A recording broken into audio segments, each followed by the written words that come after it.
They bullied the wrong cadet. The Deathworld girl came back with their commander. The first punch landed before I even cleared the airlock. Not a fist, exactly. Veyrak used his foreleg, a hard chitinous limb that cracked against my shoulder and spun me into the corridor wall. He was Drathian, 3 heads taller, and built like a siege engine. 2 of his friends stood behind him, watching.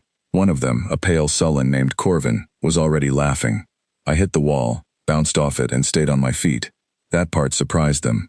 I could see it in Veyrak's compound eyes. He had expected me to go down. I did not go down. "Wrong turn, Earthling," Veyrak said.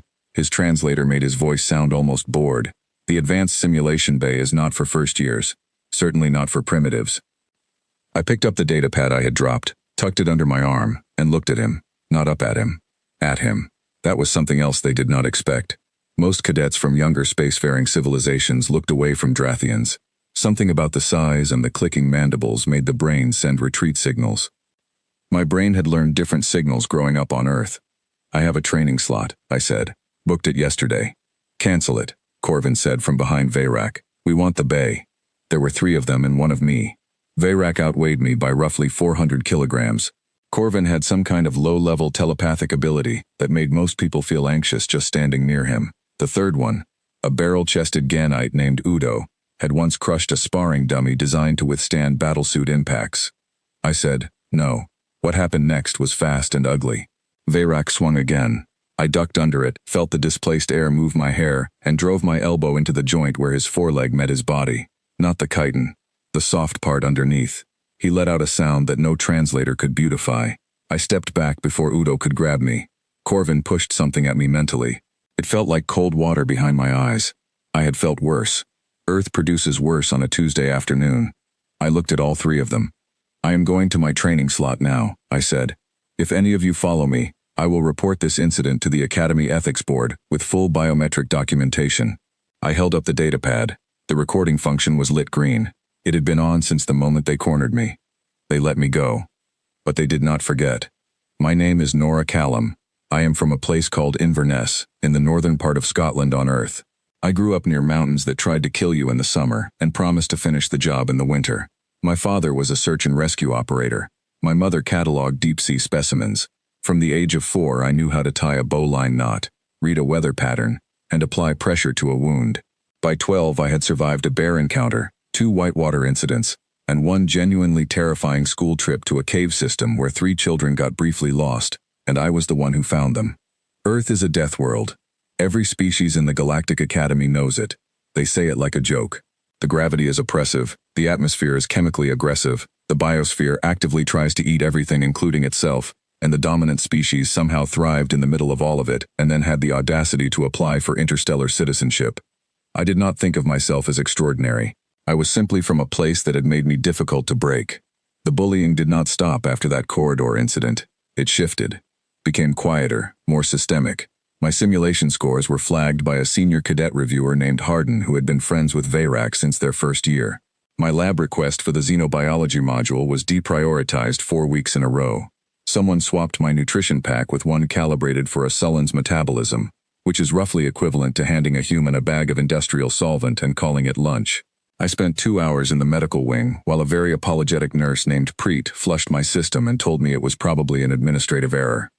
I wrote it all down. Every incident, every timestamp, every name I could attach to it.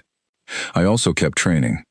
There was a woman at the academy who ran the zero-gravity combat certification course. Commander Lyra Voss. She was human, which was rare enough among senior staff that cadets from Earth tended to feel quietly proud of her.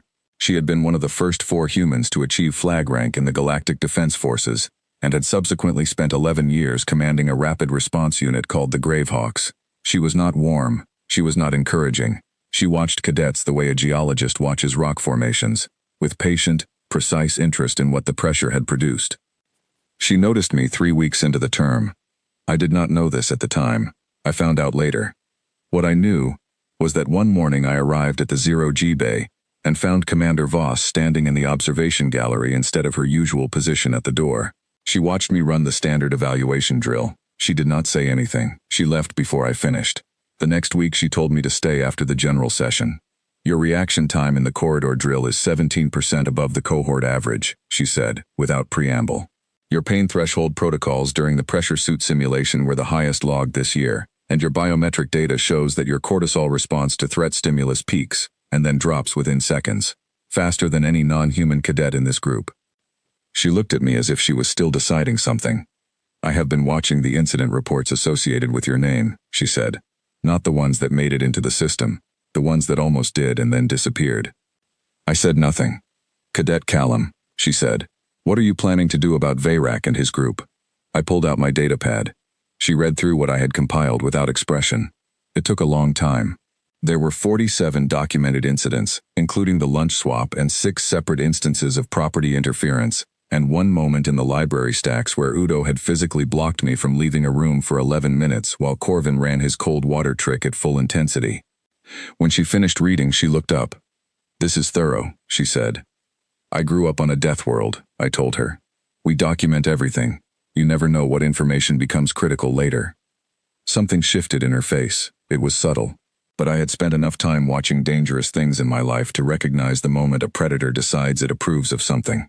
I would like to recommend you for the Gravehawk Officer Candidacy Program, Commander Voss said. It is 18 months, intensive, and the dropout rate is 63%. If you complete it, you will outrank every cadet in this building when you walk back through that door. I stared at her. You would also have to leave the academy for the training cycle, she continued, which means Veyrak and his friends will have forgotten about you, or assumed you washed out. She handed the datapad back to me.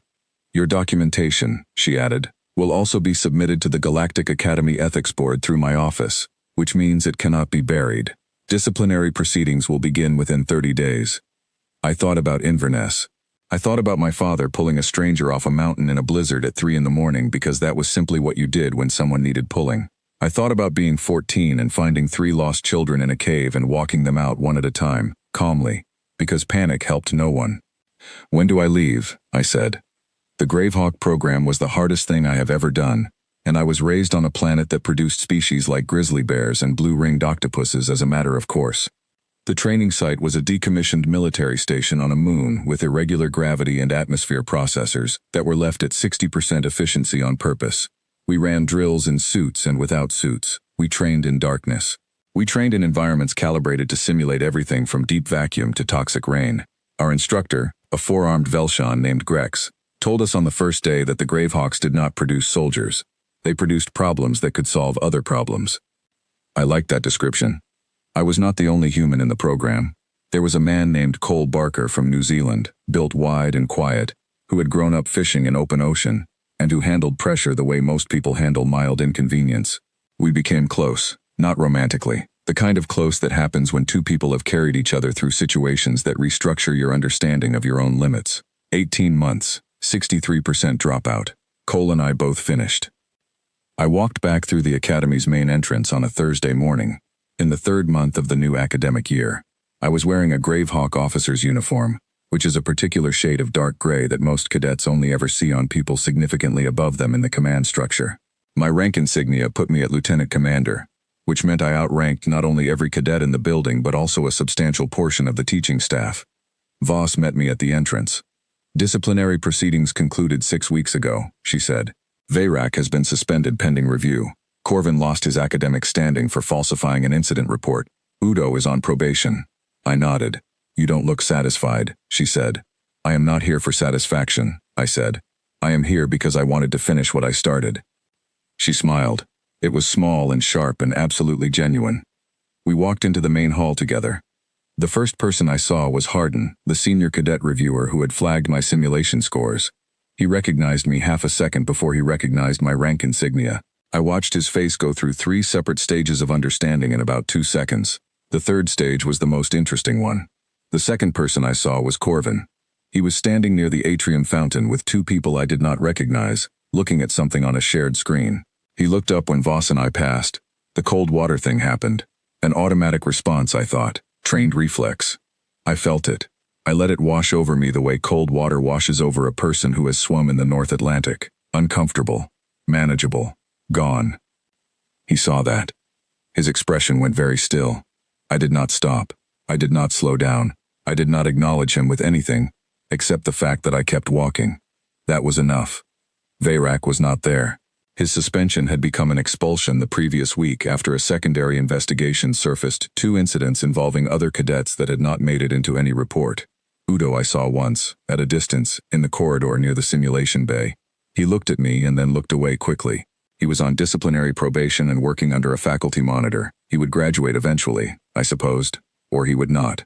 I was assigned an advisor role within the zero-gravity combat program for the remainder of the term, working under Commander Voss. I also held 3 structured briefings for first-year cadets, not mandatory, informal, where I talked about documentation, about knowing your rights inside institutional systems, about the particular kind of resilience that comes from learning to outlast things rather than simply overpower them. A lot of the cadets who came were not human. A small Pelian cadet with 4 eyes and a nervous way of folding her hands came to all 3 sessions and then asked me quietly afterward if I would help her write something up, something that had been happening to her since her first week. I helped her. I thought about what Grex had said during the Gravehawk program. A problem that could solve other problems. That was what Earth had been building, I thought, all that time. With its impossible weather and its overwhelming gravity and its biosphere full of creatures that wanted to eat everything. It had been building people who knew how to stand up in it, who knew how to carry someone else through it, who knew that the worst thing you can do, when the cold and the dark and the pressure are coming at you from every direction, is give the thing pressing on you the satisfaction of making you fall. I had not fallen. I had gone away, gotten better, and come back carrying the weight of everything I had learned. That, in the end, was what they had never accounted for. Not the rank, not the uniform, not even Commander Voss walking beside me. They had bullied a girl from a Deathworld, and Deathworld girls do not stay down. We read the terrain, we document the hazards, we find the route, and then we come back. We always come back.